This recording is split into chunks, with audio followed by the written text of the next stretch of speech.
कोई काम किए बिना भी आप वो बना सकते हैं जो आप चाहते हैं, अगर आप इन चार आयामों को एक दिशा में रखते हैं और कुछ समय तक उन्हें उसी दिशा में स्थिर रखते हैं। अब उन्हें विश्वास है कि शिव उनके लिए ये करेंगे और ऐसा होगा। तो क्या शिव खुद आकर आपका घर बनाएंगे? नहीं। मैं चाहता हूं कि आप समझें, ईश्वर आपके लिए छोटी उंगली भी नहीं उठाएंगे। इस धरती पर अब तक जो नहीं हुआ वो कल हो सकता है। इंसान इसे कल एक सच्चाई बना सकते हैं।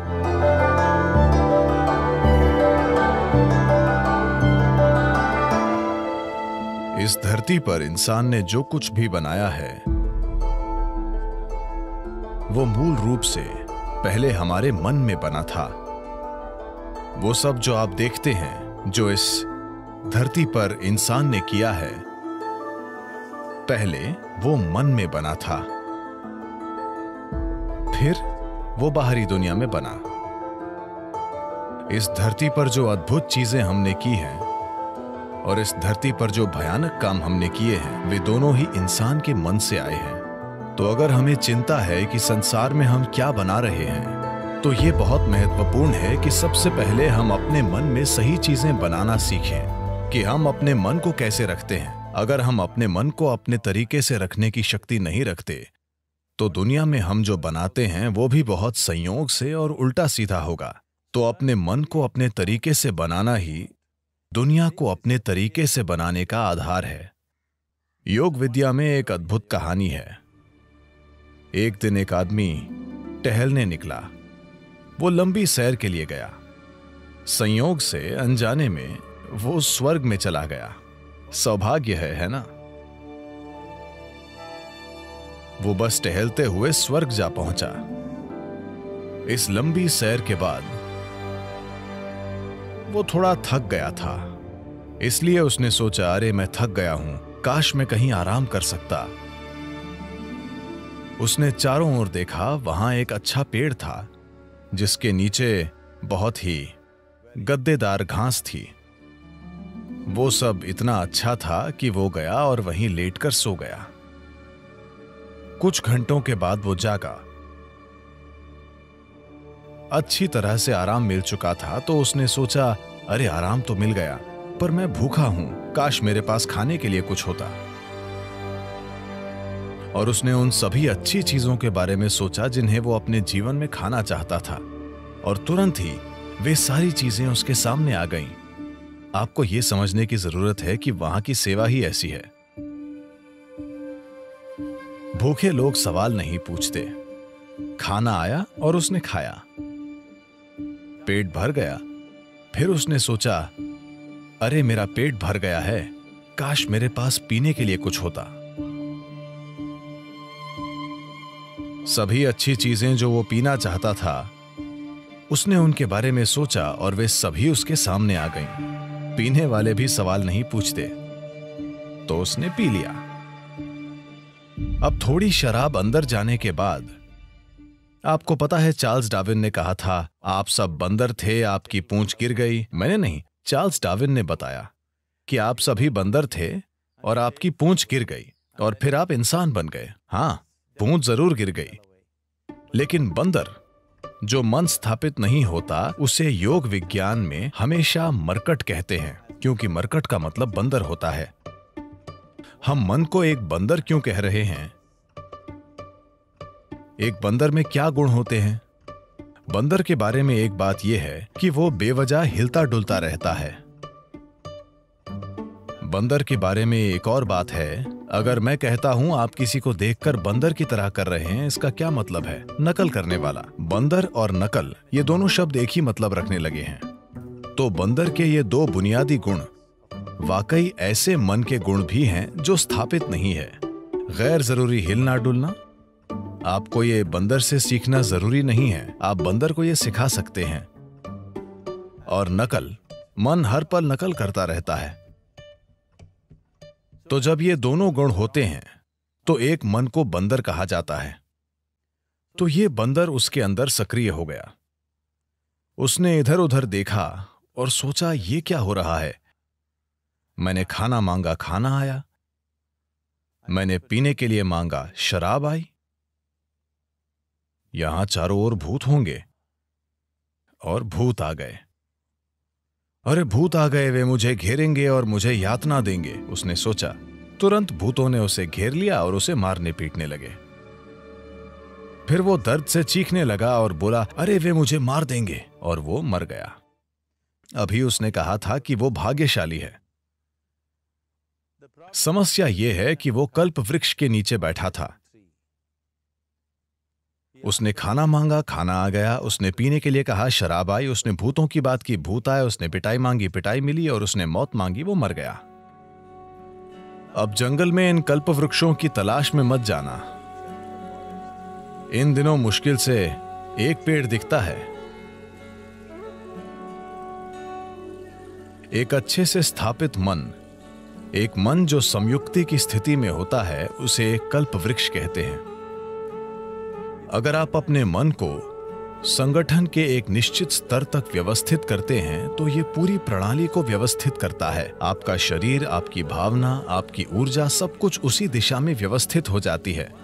जब आपके ये चारों आयाम, आपका भौतिक शरीर, आपका मन, आपकी भावना और मौलिक जीवन ऊर्जाएं एक दिशा में व्यवस्थित हो जाती हैं, जब आप ऐसे हो जाते हैं तो आप जो भी चाहते हैं वो वाकई छोटी उंगली उठाए बिना होता है। आपके काम करने से उसमें मदद मिलेगी, लेकिन कोई काम किए बिना भी you can still manifest what you want. आप वो बना सकते हैं जो आप चाहते हैं, अगर आप इन चार आयामों को एक दिशा में रखते हैं और कुछ समय तक उन्हें उसी दिशा में स्थिर रखते हैं। अभी आपके मन की समस्या है कि हर पल ये अपनी दिशा बदल रहा है। ये ऐसा है जैसे आप कहीं जाना चाहते हैं और हर 2 कदमों पर आप अपनी दिशा बदलते रहते हैं, तो आपका मंजिल तक पहुंचना बहुत मुश्किल है, जब तक कि यह संयोग से न हो। तो अपने मन को व्यवस्थित करना और उससे पूरे सिस्टम को और अपने इन 4 बुनियादी आयामों को एक दिशा में व्यवस्थित करना, अगर आप ऐसा करते हैं तो आप खुद कल्पवृक्ष हैं। Anything that you wish will happen. जो भी आप चाहते हैं वो होगा। पर अभी अगर आप अपने जीवन को देखें तो वो सब जिसकी आपने अब तक इच्छा की है, अगर वो हो जाए तो आप खत्म। वे चीजें और लोग जो आपने चाहे, अगर वो सब आज आपके घर में हों, तो क्या आप जी पाएंगे? जब हम इस तरह समर्थ हो जाते हैं तो ये बहुत महत्वपूर्ण है कि हमारी शारीरिक क्रिया, भावनात्मक क्रिया, मानसिक क्रिया और ऊर्जा क्रियाएं नियंत्रित और ठीक दिशा में हों। अगर ऐसा नहीं है तो हम विनाशकारी, आत्मविनाशकारी बन जाते हैं। अभी यही हमारी समस्या है। जिस तकनीक को हमारे जीवन को सुंदर और आसान बनाना चाहिए, वो सभी समस्याओं की जड़ बन गई है। हम अपने जीवन के आधार को नष्ट कर रहे हैं, जो कि धरती है। तो जो एक वरदान होना चाहिए था, हमने उसे एक श्राप बना दिया। पिछले 100 वर्षों में हमें आराम और सुविधा के जबरदस्त स्तर मिले हैं, जो हमारे जीवन के लिए खतरा भी बन गए हैं, सिर्फ इसलिए कि हम सचेत होकर काम नहीं कर रहे हैं। हम आदतों से मजबूर हैं। तो मन को व्यवस्थित करने का बुनियादी मतलब है चीजों को विवशता से करने के बजाय जागरूक होकर करना। आपने ऐसे लोगों के बारे में सुना होगा जो कुछ मांगते हैं और सभी उम्मीदों से परे वो उनके लिए सच हो जाता है। आमतौर पर ऐसा उनके साथ होता है जो श्रद्धा रखते हैं। मान लीजिए आप घर बनाना चाहते हैं। अगर आप सोचने लगेंगे, अरे मैं एक घर बनाना चाहता हूं, घर बनाने के लिए 50 लाख रुपए चाहिए, मेरी जेब में 50 रुपए हैं, नहीं होगा, नहीं होगा, संभव नहीं है। जैसे ही आप कहते हैं संभव नहीं है, आप ये भी कह रहे हैं कि मैं ये नहीं चाहता। तो एक स्तर पर आप इच्छा पैदा कर रहे हैं कि आप कुछ चाहते हैं, दूसरे स्तर पर आप कह रहे हैं मैं ये नहीं चाहता। तो इस संघर्ष में ये शायद न हो पाए। कोई इंसान जो किसी भगवान या मंदिर में या जिसमें भी श्रद्धा रखता है, जो सरल मन वाला है, श्रद्धा सिर्फ उन लोगों के लिए काम करती है जो सरल मन वाले हैं। सोचने वाले लोग जो बहुत अधिक सोचते हैं, उनके लिए ये कभी काम नहीं करती। एक छोटे बच्चे जैसा इंसान जिसे अपने ईश्वर या अपने मंदिर में या जिसमें भी एक सरल श्रद्धा है, वो मंदिर में जाकर कहता है, शिव जी मुझे एक घर चाहिए, मुझे नहीं पता कैसे, पर आपको ये करना होगा। अब उसके मन में कोई उल्टे विचार नहीं है, क्या ऐसा होगा, क्या ऐसा नहीं होगा, क्या यह संभव है, क्या यह असंभव नहीं है। श्रद्धा के सरल काम द्वारा इन चीजों को पूरी तरह से हटा दिया जाता है। अब उसे श्रद्धा है कि शिव उसके लिए ये करेंगे और ऐसा होगा। तो क्या शिव खुद आकर आपका घर बनाएंगे? नहीं। मैं चाहता हूं कि आप समझें, ईश्वर आपके लिए छोटी उंगली भी नहीं उठाएंगे। जिसे आप ईश्वर कहते हैं वो सृष्टि का स्रोत है। एक निर्माता के रूप में उन्होंने जबरदस्त काम किया है, कोई प्रश्न नहीं है। आप इससे बेहतर सृष्टि सोच सकते हैं? अभी जो भी है उससे बेहतर सृष्टि की क्या कोई कल्पना कर सकता है? तो एक निर्माता के रूप में उन्होंने बेहतरीन काम किया है। पर अगर आप चाहते हैं कि जीवन आपके हिसाब से चले, क्योंकि अभी आपकी खुशी और आपकी खुशहाली की बुनियाद यह है, अगर आप दुखी हैं तो सिर्फ और सिर्फ इसलिए आप दुखी हैं कि जीवन वैसे नहीं चल रहा जैसे आप चाहते हैं। बस यही बात है। तो अगर जीवन आपके हिसाब से नहीं चलता तो आप दुखी होते हैं। अगर जीवन आपके हिसाब से चलता है तो आप खुश होते हैं। ये इतना सरल है। तो अगर जीवन को आपके हिसाब से चलना चाहिए तो सबसे पहले आप कैसे सोचते हैं? आपकी सोच में कितना फोकस है, आपके विचार में कितनी स्थिरता है और विचार प्रक्रिया में कितनी ऊर्जा है, इससे तय होगा कि क्या आपका विचार एक सच्चाई बनेगा या सिर्फ एक विचार रहेगा। ये इससे भी तय होगा कि आप उल्टे विचार बनाकर उस विचार के लिए रुकावट नहीं पैदा करते। Is something possible or not possible? Is destroying humanity.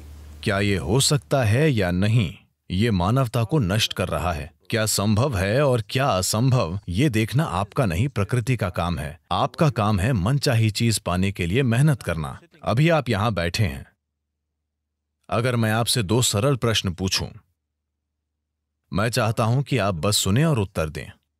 आप जहां बैठे हैं क्या वहां से उड़ सकते हैं? आप कहेंगे नहीं। क्या आप यहां से उठकर चल सकते हैं? आप कहेंगे हां।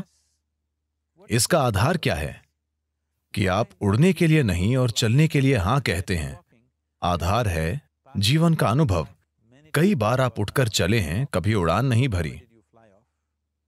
या दूसरे शब्दों में, आप जीवन के पिछले अनुभव को आधार बनाकर यह तय कर रहे हैं कि कुछ संभव है या नहीं। या दूसरे शब्दों में, आपने तय किया है कि अब तक जो नहीं हुआ वो भविष्य में आपके जीवन में नहीं हो सकता है। ये मानवता और मानवीय भावना का अपमान है। इस धरती पर जो अब तक नहीं हुआ वो कल हो सकता है। इंसान इसे कल एक सच्चाई बना सकते हैं। तो क्या संभव है और क्या असंभव, ये देखना आपका काम नहीं है। ये प्रकृति का काम है। प्रकृति तय करेगी। आप बस देखिए कि आप वाकई क्या चाहते हैं और उसके लिए मेहनत कीजिए।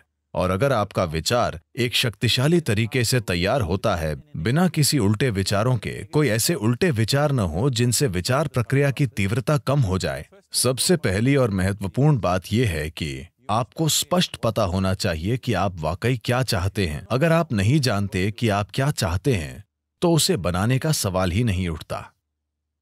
अगर आप ये देखें कि आप वाकई क्या चाहते हैं तो हर इंसान यही चाहता है। वो खुशी से जीना चाहता है, वो शांति से जीना चाहता है। In terms of its relationships, वो चाहता है कि उसके रिश्ते प्यार भरे हों। या दूसरे शब्दों में कहें तो कोई भी इंसान यही चाहता है कि वो अपने भीतर सुखी हो और उसके चारों ओर सुख हो। ये सुख अगर हमारे शरीर में होता है तो हम इसे सेहत या सुख कहते हैं। अगर ये हमारे मन में होता है तो हम इसे शांति और खुशी कहते हैं। अगर ये हमारी भावना में होता है तो हम प्यार और करुणा कहते हैं। अगर ये हमारी ऊर्जा में होता है तो हम इसे आनंद और परमानंद कहते हैं। यही एक इंसान की तलाश है। चाहे वो काम करने अपने ऑफिस जा रहा है, वो पैसा कमाना चाहता है, करियर बनाना चाहता है, परिवार बनाए, वो बार में बैठे या मंदिर में बैठे, वो तब भी उसी चीज की तलाश में है। भीतर सुख, चारों ओर सुख। अगर यही हम चाहते हैं तो मुझे लगता है इसे सीधे संबोधित करने और इसे बनाने के लिए खुद को प्रतिबद्ध करने का यही समय है। तो आप खुद को एक शांतिपूर्ण इंसान, आनंदमय इंसान, प्रेम करने वाला इंसान, सभी स्तरों पर एक सुखद इंसान बनाना चाहते हैं। और क्या आप इस तरह की दुनिया भी नहीं चाहते? एक शांतिपूर्ण दुनिया, एक प्रेमपूर्ण दुनिया, एक आनंदमय दुनिया। नहीं, मुझे हरियाली चाहिए, मुझे भोजन चाहिए। आनंदित दुनिया से हमारा मतलब है कि हम जो भी चाहते थे वो हो गया।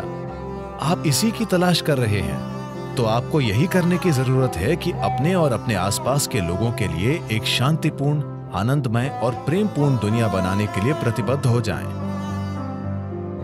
हर दिन सुबह अगर आप दिन की शुरुआत अपने मन में इस सरल सोच के साथ करें कि आज मैं जहां भी जाऊंगा एक शांतिपूर्ण, प्रेमपूर्ण और आनंदमय दुनिया बनाऊंगा। अगर आप दिन में 100 बार गिरते हैं तो क्या फर्क पड़ता है? एक प्रतिबद्ध आदमी के लिए विफलता जैसा कुछ नहीं होता। अगर वो 100 बार गिरता है तो 100 सबक सीखने को मिलते हैं।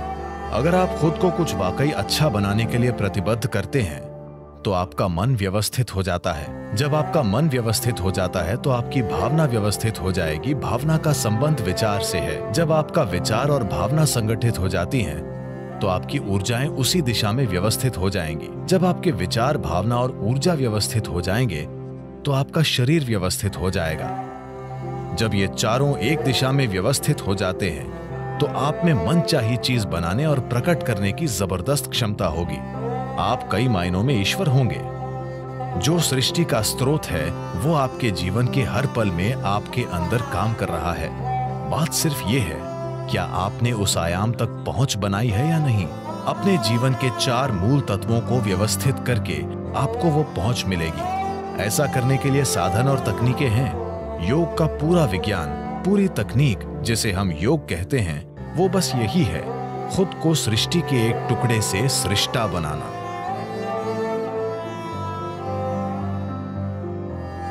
ये मेरी इच्छा और मेरा आशीर्वाद है कि दुनिया में हर इंसान को अपने भीतर सृजन के स्रोत तक पहुंच हो, ताकि वो रचनाकार की तरह यहां काम कर सके, न कि सिर्फ एक रचना के रूप में।